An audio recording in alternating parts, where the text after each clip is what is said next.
पिछले साल शुरू हुई मणिपुर हिंसा में कुकी जोमी समुदाय की 2 महिलाओं को नग्न करके सड़क पर घुमाया गया था। इसके बाद दोनों महिलाओं का यौन उत्पीड़न किया गया और इस पूरी घटना का वीडियो भी बनाया गया जो सोशल मीडिया पर खूब वायरल हुआ था।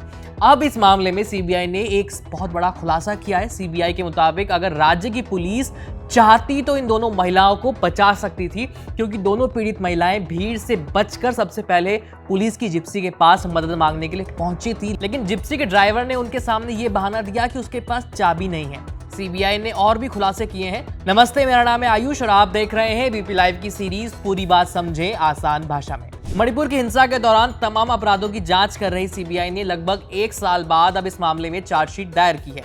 इस चार्जशीट में सीबीआई ने खुलासा किया है कि पुलिस के स्तर पर जांच में बड़ी कमियां सामने आई हैं। मणिपुर के चुराचांदपुर जिले में भीड़ द्वारा कुकी जोमी समुदाय की 2 महिलाओं को नग्न करके पहले उनकी परेड निकलवाई गई, फिर उसके बाद उनका यौन उत्पीड़न किया गया। अब इस पूरे मामले की जांच सीबीआई कर रही है और सीबीआई ने इस मामले में चार्जशीट दायर की है जिसमें बहुत बड़ा खुलासा हुआ है। सीबीआई की जांच में सामने आया है कि पुलिस ने दोनों ही महिलाओं को उनके हालात पर छोड़ दिया था।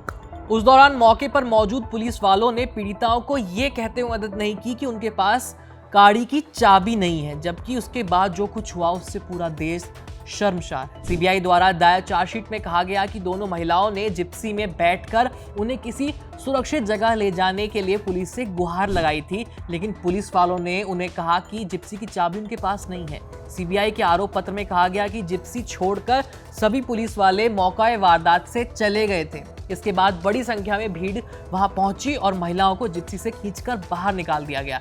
पुलिस के जाने के बाद उस भीड़ ने दोनों महिलाओं को नग्न करके पहले उनकी परेड कराई, फिर उनका गैंगरेप किया। सीबीआई ने अपनी चार्जशीट में पूरे घटनाक्रम को विस्तार से बताया है। सीबीआई के मुताबिक पिछले साल 4 मई को मैतेई गांव के प्रधानों और दूसरे लोगों की एक मीटिंग हुई थी, जिसमें सबने मिलकर यह फैसला किया था कि कुकी समुदाय के चर्च और घरों को कोई नुकसान नहीं पहुंचाएगा। लेकिन इसके बावजूद मैतेई समुदाय के उपद्रवियों ने कुकी समुदाय के गांव पर हमला कर दिया, उनके चर्च और घरों में आग लगा दी। इस हमले से डरे करीब 9 से 10 लोग अपने परिवारों के साथ जंगल में छिपने के लिए भागे। इनमें वो दोनों महिलाएं भी शामिल थी जिनके साथ ये घटना हुई।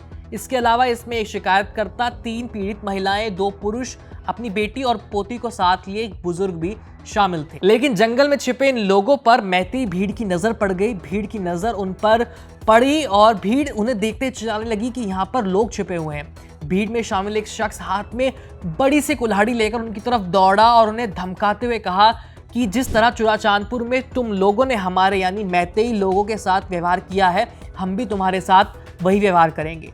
भीड़ जबरदस्ती परिवार के सभी सदस्यों को खींचकर मुख्य सड़क पर ले आई और उन्हें अलग थलग कर दिया। इसके साथ ही सीबीआई ने अपनी चार्जशीट में यह भी कहा कि भीड़ में से ही कुछ लोगों ने पीड़िताओं को यह कहा कि पास के ही गांव में सड़क के किनारे एक पुलिस की जिप्सी खड़ी है और अगर वो बचकर वहां चली जाती हैं तो उन्हें पुलिस वाले किसी सुरक्षित जगह पर ले जाएंगे। यानी इस भीड़ में भी कुछ लोग ऐसे शामिल थे जिनमें इंसानियत जिंदा थी और जिन्हें यह पता था कि क्या सही है और क्या गलत है और वो अपने स्तर पर मदद करने की कोशिश कर रहे थे। इस बीच 2 महिलाएं और एक पुरुष बचकर पुलिस की जिप्सी के पास पहुंच गए। महिलाएं गाड़ी के अंदर बैठ गई। जिप्सी के साथ 7 पुलिस वाले थे, जिसमें से एक ड्राइवर और 2 पुलिसकर्मी गाड़ी के अंदर बैठे थे और 4 पुलिसकर्मी बाहर खड़े थे।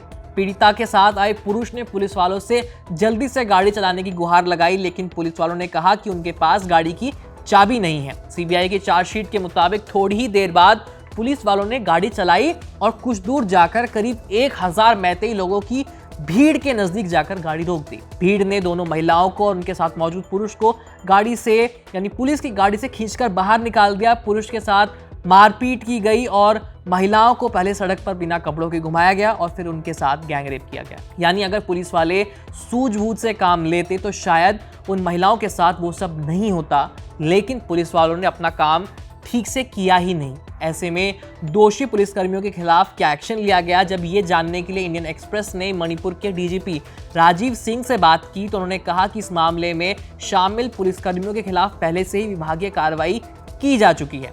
जब डीजीपी राजीव सिंह से ये पूछा गया कि क्या इन पुलिसकर्मियों के खिलाफ कोई क्रिमिनल केस भी दर्ज किया गया है, इस पर डीजीपी ने कहा कि इस मामले की जांच राज्य पुलिस नहीं बल्कि सीबीआई कर रही है, तो वही इसका जवाब बेहतर दे पाएंगे। खैर, इस खबर में इतना ही। जो भी अपडेट होगा हम आप तक लाते रहेंगे। देखते रहिए एबीपी लाइव। मेरा नाम है आयुष।